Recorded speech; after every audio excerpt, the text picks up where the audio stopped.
세계 속 붓다의 딸 7번째 순서는 약 50년 전 송광사에서 구산 스님에게 계를 받은 프랑스인이자 전 세계인에게 명상을 가르치며 한국 불교를 소개하고 있는 마틴 베칠럿입니다.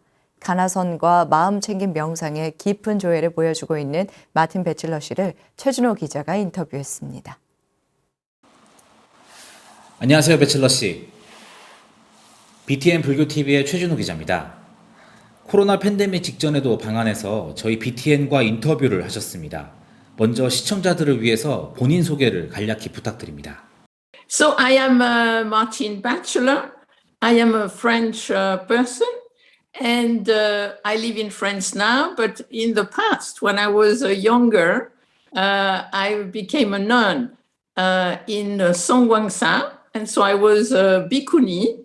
I was a bhikkhuni sunim for 10 years, and then I stopped being a nun, but I continue with Buddhism, and I wrote books, and I teach meditation. 1975년 구산 스님에게 비구니계를 받을 정도로 한국 불교와의 인연이 깊습니다.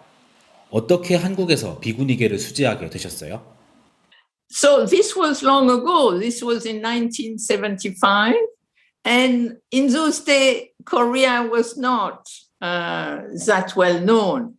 And it was a little because I was looking for something. I was 20. I kept making the same mistake I felt. And so I wanted to change a little. And I was very interested in meditation.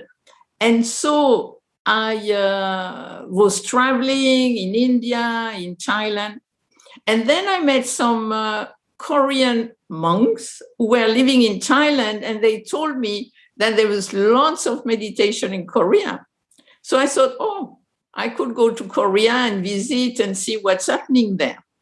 And so first I went to a nunnery, but nobody spoke English. So then I was sent to Songwangsa. And then there was some foreign monks. And of course, there was Venerable Kusan Sunim, Panjang Sunim. And I was very lucky that I could become a nun there and then that I could practice there.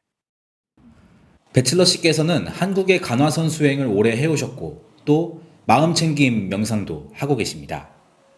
한국의 간화선과 마음챙김 명상의 같음과 다름을 어떻게 짚어주시겠습니까?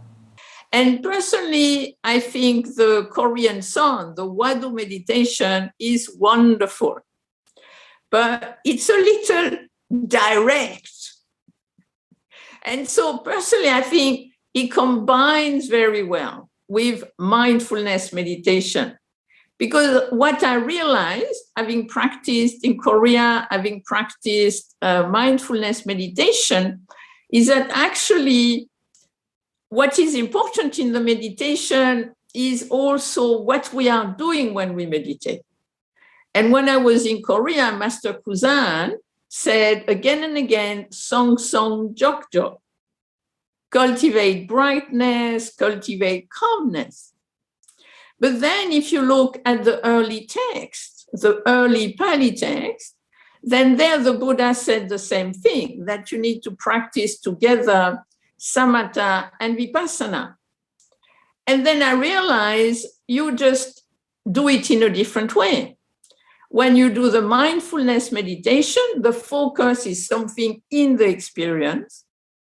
And then you look at its changing nature. In Korea, the focus is a question. And the vipassana is the fact that you're trying to develop a sensation of questioning. And in the end, if this is well done, you develop what I would call creative, wise, compassionate awareness. 베칠럿 씨께서는 많은 전 세계 사람들에게 불교 명상을 지도하고 계신데요. 불교 명상을 지도하실 때 가장 중요하게 생각하시는 부분은 어떤 게 있을까요? And so personally, I think what is important is to make it relatively simple, especially if people are beginning. What is meditation about? Then, of course, you have meditation and then you have Buddhism. So for us, as a Buddhist person, I see meditation within the Buddhist context. But then you might meet people who are not religious, who are not interested in Buddhism, but who might benefit from meditation. But then also you have the mindfulness movement, what's called the secular mindfulness movement, when no religion is talked about. And what we observe is that people who start with the secular mindfulness then become interested in Buddhist meditation.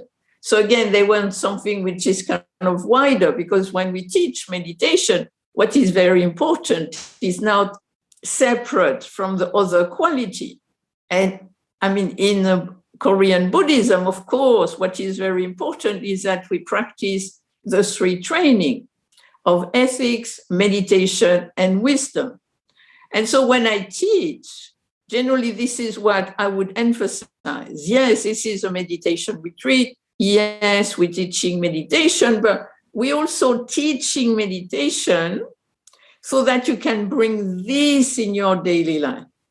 And in your daily life, you also have to cultivate ethics, meditation, and wisdom. So on retreat, it's easier to cultivate ethics, meditation, and wisdom because you're in silence and everybody is supportive. And then you cultivate that so that when you go back to your daily life, which is a little more complicated, you can continue to cultivate ethics, meditation, and wisdom. 기후위기, 코로나 팬데믹, 우크라이나 전쟁 등 지구촌의 위기감이 계속 커지고 있습니다. 세계 여성 불자들은 과연 어떤 목소리를 내야 할까요? What is wonderful is that a lot of Buddhist people, practitioners, are really, in a way, concerned. And what is wonderful, like in England, there is a movement called Extinction, and they're trying to really raise the problem with climate change. And actually at the forefront of it, you have many Buddhist women and many Buddhist men. And the same in many other countries, in Korea too. I mean, long ago, you already had the nun, kind of saying, we must save this mountain and we must save the nature. So I think in different countries, the Buddhist women are actually at the forefront of change, that it be in terms of climate change. And so I think, in a way, women, and that's why Sakyadhita is a wonderful organization. And I mean, I would have loved to come to the June meeting in Korea because I came to the last one, but unfortunately I cannot. But I think, again, they are at the forefront. All the people there are really at the forefront of that it be social change, climate change, and different things of that nature. So I think this is very inspiring. 한국에서 위기의 세상 속에 깨어있기, Living in a Precarious World를 주제로 제18차 대회가 열립니다. 한국 불자들에게 전하고 싶은 메시지가 있으신가요? So, I mean, I think this is such a great opportunity because I was at the last, about I think 20 years ago, there was a Sakyadhita meeting in Korea. So then I really went because I was so happy to come back to Korea.